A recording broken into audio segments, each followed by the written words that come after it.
चलो आज देखते हैं संख्या पद्धति के बारे में। ठीक है, संख्या पद्धति क्या होती है इसके बारे में, मतलब जहां से शून्य से लेकर के शिखर तक गणित पहुंची है उसके बारे में देखते हैं। ठीक है, तो इसमें हम पहले बता रहे हैं आपको संख्या पद्धति। संख्या पद्धति एक चैप्टर होता है जो हर क्लास में यूजफुल होता है, और इसके अंतर्गत संख्या आती है, दो प्रकार की होती है। एक भारतीय संख्या पद्धति होती है, एक अंतर्राष्ट्रीय संख्या पद्धति होती है। तो इसमें दो संख्याएं होती हैं, और भारतीय संख्या जो आपकी संख्या नंबर होता है वो कितने से कितने तक होता है? 0, 1, 2, 3, 4, 5, 6, 7, 8 और 9। इन्हीं 10 अंकों की सहायता से संख्या पद्धति पूरी बनी हुई है। ठीक है, इससे ही अब पैसों का जोड़ घटाव गुणा भाग का सब प्रकार से किया जाता है। अब इसके अनुसार संख्या पद्धति दो प्रकार की होती है। यह दो प्रकार की होती है। पहला उसका प्रकार है आपका सबसे पहले भारतीय संख्या पद्धति। भारतीय संख्या पद्धति, भारतीय संख्या पद्धति क्या है? भारतीय जनसंख्या पद्धति है जो आप पढ़ते हो इकाई, दहाई, सैकड़ा, हजार। तो इस प्रकार से जो करोड़ में संख्या लिखी जाती है उसको अपन देखेंगे, इस प्रकार की रहती है। तो इसके अंतर्गत हम एक एग्जाम्पल देते हैं, इसके अनुसार आपको समझाते हैं। जैसे आपका फर्स्ट एग्जाम्पल है, हमने कोई भी संख्या यहाँ पर लिख दी, ये लिख दी माना। अब हम इसका हिंदी शब्दों में बनाना चाहते हैं, तो आप कैसे? इकाई दहाई तो आप लोग सब जानते हो, इकाई, दहाई, सैकड़ा, हजार, 10,000, लाख, 10 लाख। तो इसको हम भारतीय संख्या पद्धति में लिख देते हैं 10 लाख, 2,000,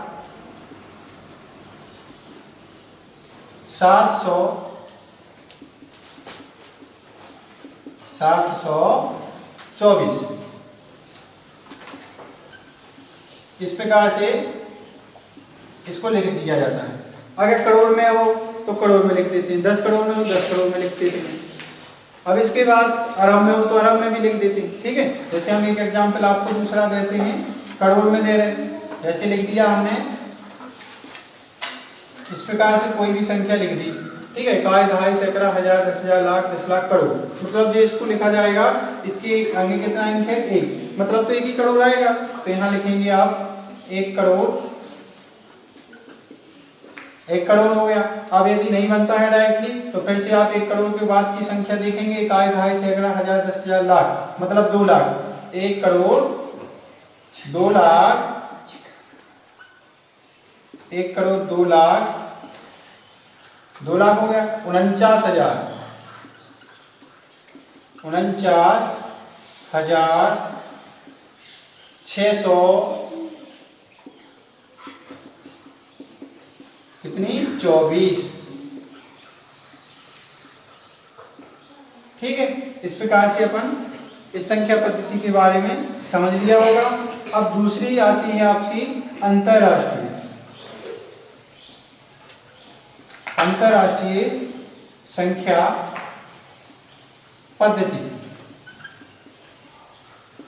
अंतरराष्ट्रीय संख्या पद्धति, भाई अंक तो यही रहेंगे 0 से लगा के 9 तक की, इन्हीं से सम्मिलित होकर बनती है। लेकिन इसमें थोड़ी तरीका अलग हो जाता है। कैसे तरीका हो जाता है इसका भी हम एग्जाम्पल देते हैं आपको। पहला दे दिया, कोई भी, अब इसको हम इकाई, दहाई के रूप में करोड़ की संख्या लिख रहे हैं। इकाई, दहाई, सैकड़ा, हजार, 10,000, लाख, 10 लाख, करोड़। इकाई, दहाई, एक अंक मिटा दिया, एक इकाई, दहाई, सैकड़ा, हजार, 10,000, लाख, 10 लाख, करोड़। मतलब ये है भारतीय संख्या पद्धति के हिसाब से 1 करोड़ 49,62,426 इस प्रकार की संख्या है। लेकिन इसको ऐसा नहीं पढ़ा जाएगा। इसको 1 करोड़ को 1 मिलियन क्या कहते हैं? 1 बिलियन कहते हैं। 1 करोड़ को 1 बिलियन और 10 करोड़ को 1 मिलियन। मिलियन और बिलियन में बहुत अंतर रहता है। तो जो हो जाता है क्या में? बिलियन। मिलियन में नहीं, बिलियन। तो इसको लिखा जाएगा एक, हिंदी शब्द 1 बिलियन, 1 बिलियन और फिर 1 बिलियन ये हो गया। अब 496 क्या हो रहा है जी? 496 इकाई दहाई सैकड़ा हजार, 496,000 कितने होंगे? 400 नहीं 496,000 नहीं होंगे जी। कितने? 49 लाख, मतलब 1 बिलियन 49 लाख 62, जिसको कितना, 1 मिनट, 1 बिलियन 49 लाख 49 लाख जी हो जाएगा। 1 बिलियन 49 लाख, फिर रहेगा अपना 62। सो इसको 62 को अपन जैसे 620 करना है, ठीक है ना। 620 में यदि गुणा अपने कितने का होगा? 26 नहीं 100 का माना है, तो कितना हो जाएगा? 3 जीरो बढ़ जाएंगे, इकाई दहाई सैकड़ा हजार 10,000 62,000 कितने हो जाते जी? 62,000।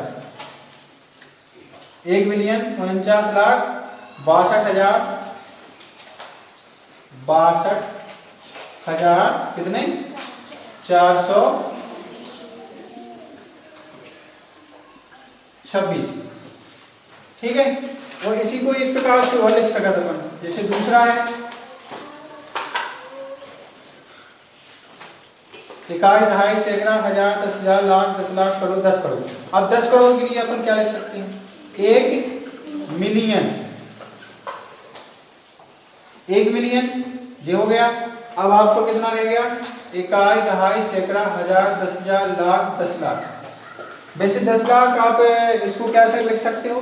अभी जैसे 49 लाख लिखा, 496,000 लिख सकते हैं इसको, है ना। 496,000 और फिर 2490, ठीक है। तो 496,000 हो गए। अब 2400 कितने हैं? 2400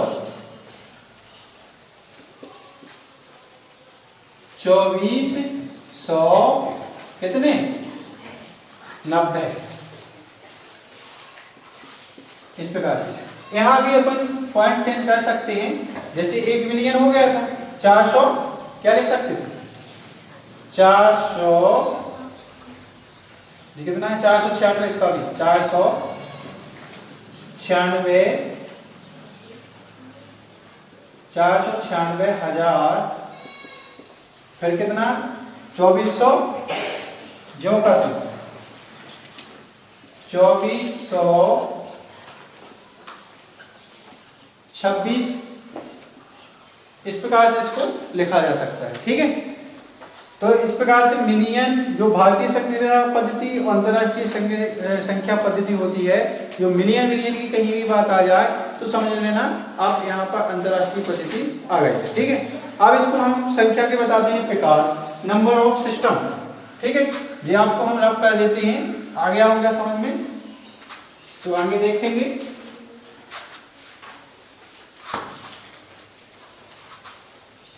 संख्या,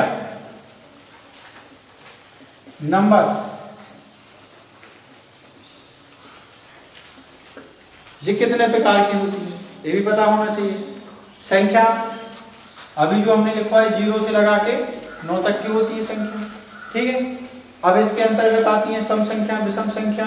तो सबसे पहले अपन शुरू करते हैं जो 1 से अनेक तक होती है, जैसे उसको बोलते हैं पहली संख्या प्राकृत संख्या, ठीक है ना। इसको प्राकृतिक संख्या बोलेंगे, प्राकृत संख्या। तो जो होती है आपकी 1 2 3 इस प्रकार से अनंत तक, ठीक है। तो इस प्रकार से जो प्राकृतिक संख्या हो जाती है। अब इसके अंतर्गत आती है दूसरी पूर्ण संख्या। पूर्ण संख्या, पूर्ण मीन्स संपूर्ण हो जाने में, मतलब पूर्ण में आपका क्या हो जाता है 0 एक्स्ट्रा लग जाएगा और संख्या आपकी सेम हियर ज्यों की त्यों पूरी रहेगी, अनंत तक चलेगी। ठीक है। अब दूसरी आ जाती है, तीसरी सॉरी, प्राकृतिक हो गई, पूर्ण हो गई, और अब आ जाती है आपकी पूर्णांक संख्याएं। पूर्णांक संख्या अभी तक हम करते आए हैं सिर्फ प्लस की बात, मतलब जो प्राकृत और पूर्ण संख्या रहती है वो प्लस में ही रहेगी। अब लेकिन जब पूर्णांक आ गया तो इसमें माइनस की भी सम्मिलित हो जाती है और प्लस की भी हो जाती है, और जीरो के साथ, मतलब 0, 2, 4, -1, -4, इस प्रकार से इसमें भी इन्फिनिटी, जीरो भी बहुत ज्यादा रहेगा। कितना रहेगा, मतलब इसमें माइनस की आल संख्या रहेगी और प्लस की भी आल संख्या रहेगी, और सम्मिलित साथ में जीरो भी रहेगा। तो पूर्ण संख्या हो गई चौथे नंबर की। अब आ जाती है आपकी पूर्णांक पूर्ण। अब आएगी आपकी परिमेय संख्या। परिमेय के पहले सम देख लो। सम संख्या, सम संख्या क्या होती है, सम होती है 0, 2, 4, 6, 8, 10, इस प्रकार से सम संख्या कहलाएगी। अब आ जाती है पांचवें नंबर विषम संख्या। विषम संख्या तो विषम कहलाती है जिसमें अपना 2 का भाग ना जाए, ओनली 2 का। ऐसा नहीं हम कह रहे कि 3 का चला जाए, 3 का उसमें चला जा सकता है, लेकिन विषम संख्या में 2 का भाग नहीं जाएगा। ठीक है। विषम संख्या आपकी कौन कहलाती है, 1, 3, 5, 7, 9, इस प्रकार से ये विषम संख्या, विषम बात कर रहे हैं। अब आ जाती है पांचवी छठवीं नंबर की भाज्य संख्या। भाज्य संख्या, भाज्य संख्या और सम विषम में, भाज्य भाज्य और सम विषम में बहुत कंफ्यूजन होती है। तो भाज्य संख्या वह संख्या होती है जो 2 से हमेशा कट जाए। ठीक है। जैसे 2 से अपनी कौन सी कटेगी, 4, है ना। और अन्य भी प्रकार की संख्या कटेगी। जैसे आप 2, 4 ले लीजिए भाज्य संख्या, 5 नहीं है, 6 है, 7 नहीं है, 8 है, 9 भी है, क्योंकि 9 3 से भाज्य है। ठीक है। 10 है, 11 नहीं है, 12 भी है, 13 नहीं है, 14, 15, ये सब आगे, मतलब इस प्रकार से जिसमें अपना 2 का भाग या 3 का भाग या अन्य भी प्रकार की संख्या का भाग चला जाए, उसको अपन भाज्य संख्या कहेंगे। ठीक है। मतलब किसी भी संख्या दूसरी संख्या से वह संख्या कट जाए तो अपनी कौन संख्या हो जाती है, भाज्य संख्या हो जाती है। इस पर विशेष फोकस करना है क्योंकि इसमें बहुत ज्यादा कंफ्यूजन आती है। भाज्य संख्या जिसमें कोई भी अन्य दूसरी संख्या से उसमें भाग चला जाए, जैसे 2 में जो 4 में 2 का जा रहा, 6 में 2 का जा रहा, 3 को भी जा रहा, है ना, और यहाँ 2 का जा रहा है, यहाँ 3 को जा रहा, यहाँ पर इस प्रकार से संख्या में 2 का 3 का कहीं आगे चल के 5 का मिलेगा, जैसे 25 भी आपकी भाज्य में पहुंच जाएगी, ना कि आप अभाज्य में करोगे। अब आ जाती है आपकी छठवीं 7वें नंबर में अभाज्य संख्या। अभाज्य संख्या क्या कहलाती है, इसको भी ध्यान दे लो। अभाज्य संख्या, अभाज्य संख्या वह संख्या जो वह अपने ही अंक से कटे, मतलब जो स्वयं अपने ही अंक से कटे, उसको हम क्या बोलते हैं, अभाज्य संख्या। ये आपकी होती है 2, फिर आ जाती है आपकी 3, फिर 5, मतलब 2 संख्या 2 से ही कटेगी ना, 3 हिस्से ही कटेगी, अन्य संख्या से नहीं। 5 से ही कटेगी, 7 से ही कटेगी, आगे चल के इसी प्रकार 8 तो कट जाती, 9 भी कटेगी, 10, 11 नहीं कट, 11 से कटेगी, 13 भी, और फिर आएगा आगे चल के 17, फिर आएगा 19, फिर 23। ये संख्या ऐसी संख्याएं जो उसी अंक से ही विभाज्य हों, वे कहलाती है अपनी अभाज्य संख्या। ठीक है। जो दूसरे अंक से ना कटे, वे स्वयं से ना कटे ओनली, तब भी कौन पहुंच जाएंगी, अभाज्य संख्या। ठीक है। अब आ जाती है 8वीं परिमेय संख्या। परिमेय संख्या, परिमेय क्या कहलाती है भाई, परिमेय अपनी अंश बटे हर के रूप में कहलाती है। ठीक है। अंश बटे हर के रूप में, अंश का बटे जैसे 1/2 हो गई, 4/6 हो गई, 7/9 हो गई, इस प्रकार की संख्या परिमेय संख्या है। ठीक है। अब आ जाती है अपनी 9वें नंबर अपरिमेय। क्या आ जाती है, अपरिमेय संख्या। अपरिमेय संख्या क्या है, अपरिमेय संख्या जो अंडर रूट में हो, जिसका मतलब कोई पूरा पूर्ण संख्या ना हो, जैसे कि अंडर रूट हम 5 भी रख सकते हैं, इसमें अंडर रूट 3 भी लिख सकते हैं, आगे चल के 1/√3 लिख सकते हैं, इस प्रकार की संख्या। और साथ में माइनस की भी होगी 1/4, सॉरी अंडर रूट 4 7 लिख दो यार। इस प्रकार की संख्या कैसी है? इस प्रकार की संख्या अपरिमेय संख्या है। अब हो गई वास्तविक संख्या। वास्तविक संख्या, वास्तविक संख्या, अच्छा जी अभी हमने इतने परिमेय में नहीं बताया क्या छोटे हर के रूप में भी होती है, लेकिन संख्या माइनस की भी हो सकती है, प्लस की भी हो सकती है, ठीक है। इसमें भी माइनस और प्लस दोनों की होगी, ठीक है। लेकिन इसमें क्या है, पूर्ण तरह से क्या नहीं होगा उसका, देख लेते हैं कौन देवीलाल का, चलो देखते हैं अभी। तो वास्तविक संख्या है जो आपकी वास्तविक परिमेय और अपरिमेय से मिलकर बनती है। कैसे मिलके? परिमेय संख्या प्लस अपरिमेय संख्या से, परिमेय और अपरिमेय से मेल से जो संख्या बनती है उसको हम वास्तविक संख्या कहते हैं। अब आ जाती है तुम्हारी एक भिन्न की बात, तो जो होगी आपकी संख्याओं के बारे में विस्तृत जानकारी, ठीक है। तो ये आप एक बार अच्छी तरह से नोट कर लीजिए, कोई नहीं आपकी प्रॉब्लम तो नहीं क्लियर हो रही है तो आप पूछ सकते हो, ठीक है ना। इसके बाद हम रफ करके उचित भिन्न लिखना तो नहीं, तो इसके बाद अब देखते हैं अपन भिन्न। भिन्न जानते हो आप, भिन्न भी 2-3 प्रकार की होती है। जैसे एक समभिन्न आती है, उसी को हम उचित भिन्न बोलते हैं। एक मिश्र भिन्न आती है ना, एक विषम भिन्न आती है, ठीक है। 3 प्रकार की भिन्न होती है। जो होती है कितने प्रकार की? 3 प्रकार की भिन्न 3 प्रकार की होती हैं। इनको सबसे पहले हम उचित भिन्न बोलेंगे। उचित भिन्न, इसी को हम बोलते हैं दूसरी भाषा में समभिन्न। उचित भिन्न और समभिन्न क्या है? तो इसमें हमेशा जो अंश होता है वो छोटा होगा और हर हमेशा बड़ा होगा। मतलब इसमें लिखोगे आप अंश की संख्या छोटी तथा हर की संख्या बड़ी होगी, ठीक है।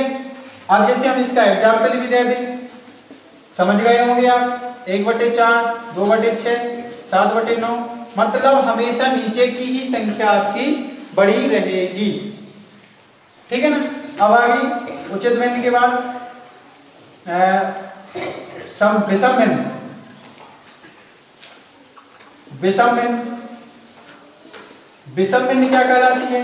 अंश की संख्या जो रहती है, अंश की संख्या बड़ी तथा हर की संख्या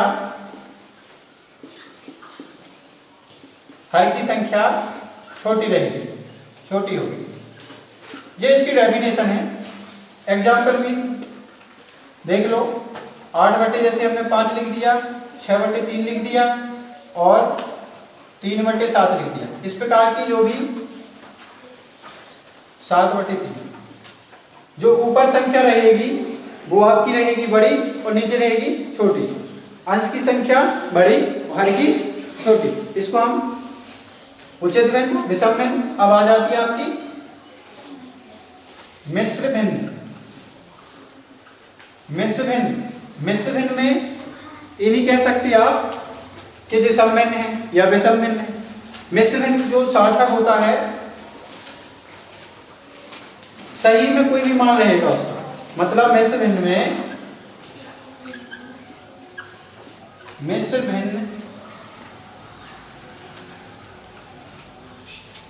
में सम व विषम दोनों भिन्न होंगी। कैसी होंगी? दोनों भिन्न होंगी, ठीक है। अब दोनों कैसी? जैसे हमने 2 सही 1/4 लिख दिया, ठीक है, एग्जाम्पल के तौर पर है। ये आपकी इस प्रकार से कैसी भिन्न आ जाती है, मिश्र भिन्न। इस प्रकार से ये अपनी मिश्र भिन्न के अंतर्गत आएगा। तो आ गया होगा भिन्नों के बारे में समझ में और संख्याओं के बारे में समझ में अच्छी तरह सबको।